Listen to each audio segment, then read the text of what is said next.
What's classy if you're physically attractive but trashy if you're not? The plot of almost all romance movies. I like to use what I call the DeVito rule: if a romance movie becomes a horror movie by recasting the lead man as Danny DeVito, it's a shitty example of a romance movie. If it's still a sweet movie, it's really romance. I think Danny DeVito is possibly the most mentioned person in this thread. Messy hair. Yes. It's either cute bedhead or a sign of depression and bad hygiene, people think. Winking. The entire plot of 50 Shades. If that movie was redone with Danny DeVito and a petite 17-year-old ballerina dancer, it would probably have a whole different vibe to it. Sharon Stone's Basic Instinct flashing. Yeah, imagine if it was Michael Douglas crossing his legs and showing his dong. Those nice dresses that are practically open in the front to see full-on boobage. Who are you wearing? Hanging out with ugly people. This one made me laugh. It's so true.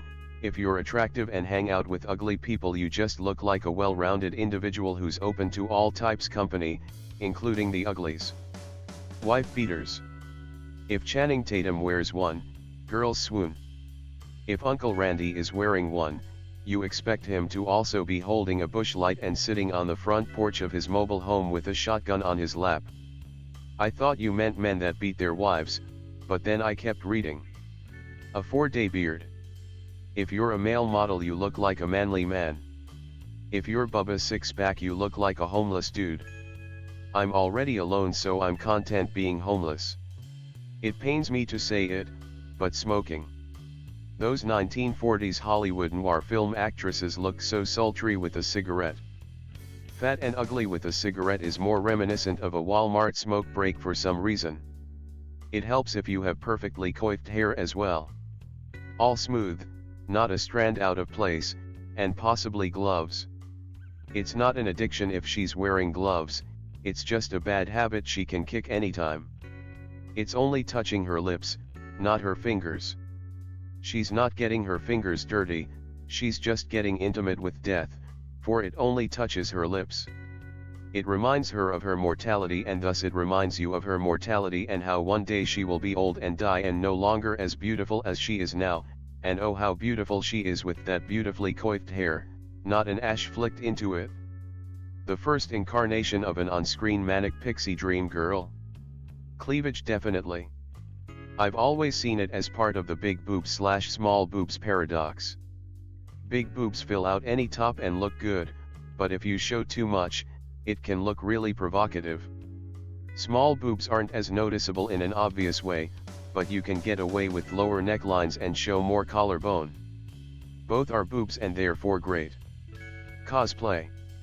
A bit too real. Basically any bold move towards the opposite sex. I see what you mean. Some girl posted a comment on r/askmen about how some guy at the gym approached her to compliment her. She said that at first she thought he was a creep, but after taking a good look at him she was totally okay with it because she found him kinda cute. You should have seen the amount of downvotes and negative replies she received. She was basically saying that if a guy isn't attractive but still flirts with a girl, it automatically makes him a creep. It's mean, but yet it is many people's first thought in that scenario. Being straightforward on Tinder. When did Tinder become classy? Getting out of a small car. Whether it's a Porsche or a Fiat, if you are attractive, you look natural and sexy, stepping out. If you're ugly or large, you look like one of the last clowns falling out of the clown car. Doing the nobody gets me act with a sad face. Manic pixie dream girls too. Foreign accent. Some classmates showed this so well. Wearing a sequined dress. Or a dress with lots of ruffles. Existing. Thanks. Any kind of bold makeup. Red lip/heavy bronzer/bright eyeshadow, etc. So that's why I don't look good in purple lipstick. Wearing a F King tight t-shirt. Edit. Since this seems to trigger a lot of people, a t-shirt wasn't necessarily what I meant.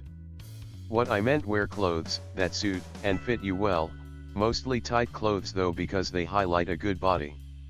Gotta get a t-shirt that is tight on the chest and arms and loose on the stomach area. Sending a drink to a random woman across the bar. Many shifts as a bartender, and when I less than good looking bloke wanted to do it, I said it was against policy too. I've never seen it end well unless the dude was really handsome. What of the unattractive guy wanted to send a drink to an equally unattractive woman? Was on a double date 3+ years ago. The other guy and I left the girls at the bar to play a round of arcade games.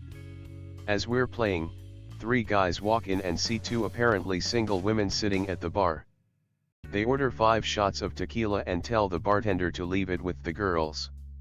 I assume they were planning on walking over as soon as the girls got the tequila, taking the shots with them, looking all cool and sexy, except me and the other guy got back to the bar as soon as the shots arrived. The bartender didn't specify where they came from, so we each took a shot, gave the 5th to the bartender, and thanked him.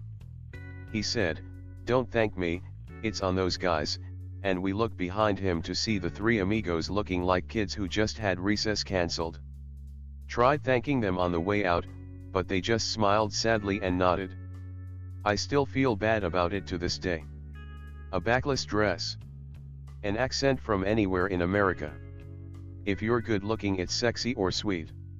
If you're rich, it makes you seem genuine. If you're broke and / or unfortunate looking, you're just a dumb hick, and the accent is proof. Edit, since this is my most upvoted comment, a little clarification. Yes, I'm from Ohio, and no, I don't mean just southern accents. I live and grew up in the dead center of Ohio, where accents literally come to die, so I'm sensitive to them all. From the up north states and the nasally almost Canadian accent, to the northeastern, also nasal accent with their allergy to the letter R, to California's laid-back enunciated drawl, and yes, the slow, southern drawls, the above applies. My grandparents are from WVA, and I love hearing their accents. Hearing them discuss warsing the car and changing the Earl is like grilled cheese and tomato soup for my ears. Accents fare pretty well in Ohio bars. You become an instant object of fascination.